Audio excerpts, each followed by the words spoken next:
और बना लो एक चाय वाले को प्रधानमंत्री। सोना मत खरीदो, डीजल पेट्रोल कम यूज करो, घर से बाहर मत निकलो। क्या है ये? एक अनपढ़ को प्रधानमंत्री बनाओगे ना तो ऐसा ही होगा। अगर आप भी ये सोचते हैं तो जरा ध्यान से सुनिएगा। आज से ठीक 13 साल पहले साल 2013 भारत के वित्त मंत्री पी चिदम्बरम, जो कि हार्वर्ड से MBA किए हुए हैं, उन्होंने सार्वजनिक तौर पे अपील की थी सभी भारतीयों से कि वो 1 साल तक सोना ना खरीदें। ये सुनिए। Please resist the temptation to buy gold. And we can have it for 6 months, 1 year.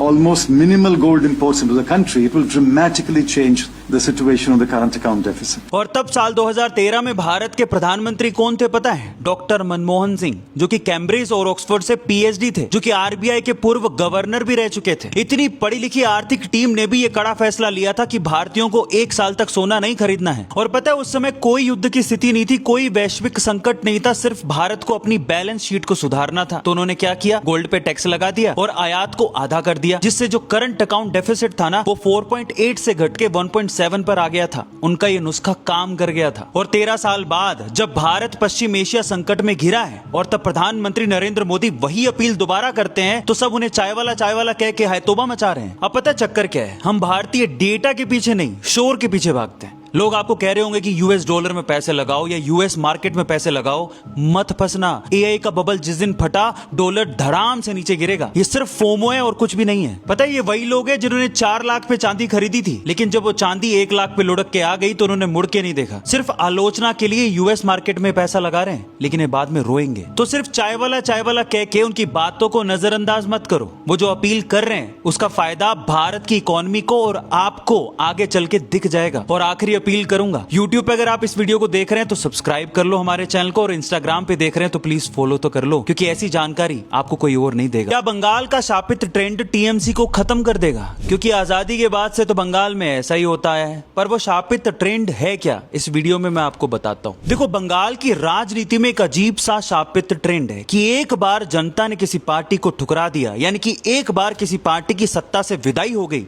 तो फिर उसकी सत्ता में वापसी कभी नहीं होती। वो हमेशा विपक्ष में ही बैठी रह जाती है। और उसका एग्जाम्पल मैं आपको देता हूं, इस वीडियो में ध्यान से देखना। पश्चिम बंगाल में सबसे पहले स्वतंत्रता के बाद से लेके 1977 तक कांग्रेस ने राज किया। विधान चंद्र रॉय कांग्रेस की तरफ से एक दिग्गज मुख्यमंत्री रहे, लेकिन 1977 में वाम मोर्चा की लहर चली तो कांग्रेस हाशिए पे आ गई।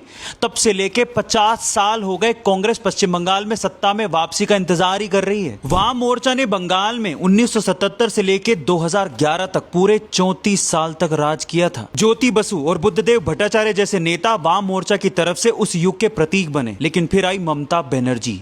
2011 में TMC ने भारी बहुमत जीतकर वाम मोर्चा को सत्ता से बाहर कर दिया। TMC की जीत के बाद वाम मोर्चा कभी वापसी कर ही नहीं पाई और ममता बनर्जी ने उसके बाद से 3 बार मुख्यमंत्री पद की शपथ ली है।